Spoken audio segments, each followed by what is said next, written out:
One, two, three, go. On today, I want to talk to you about a character in the Bible named Mephibosheth.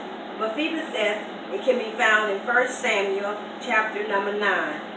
The subject of the topic is cast out but not forgotten. And the purpose is to inform the audience that God has a purpose and God has a plan for your life. He has not forgotten about you. Mephibosheth receiving his promise is a result of a covenant that was made between David and Jonathan.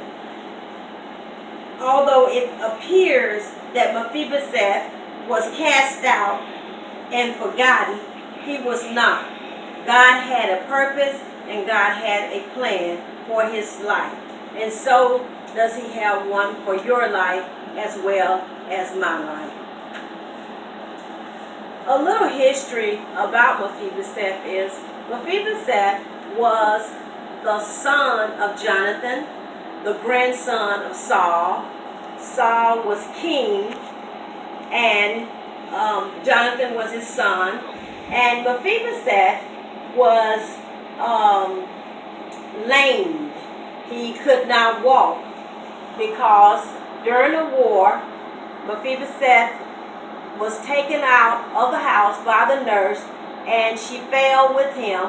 He fell and he became lame. In the war, Jonathan as well as his father Saul was murdered. David and Jonathan were very good friends. They had a love for each other that surpassed brotherly love. They made a covenant, and the covenant they made was that they would take care of each other's family. So as the story goes on, Lodabar was a place that Jonathan was sent to. This was a place like a desert, a place where there was no life.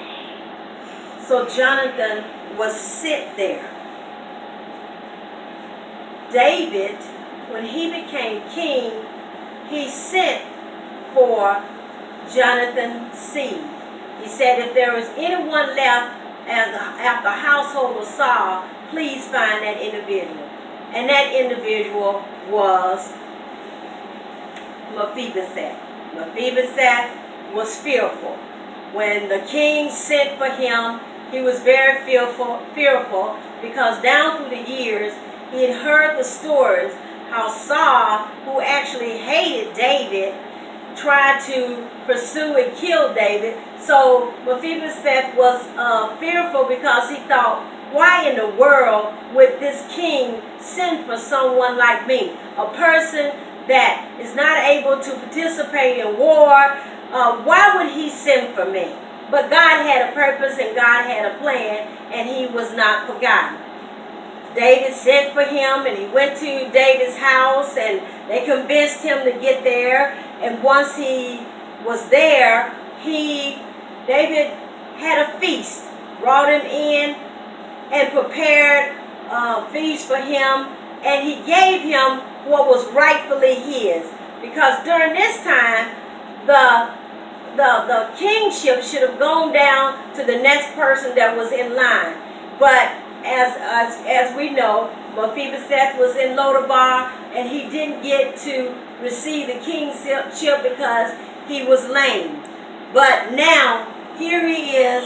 During this time, David had called him to give him what is rightfully his, just like he had made a covenant with Jonathan to carry out that covenant. He did so.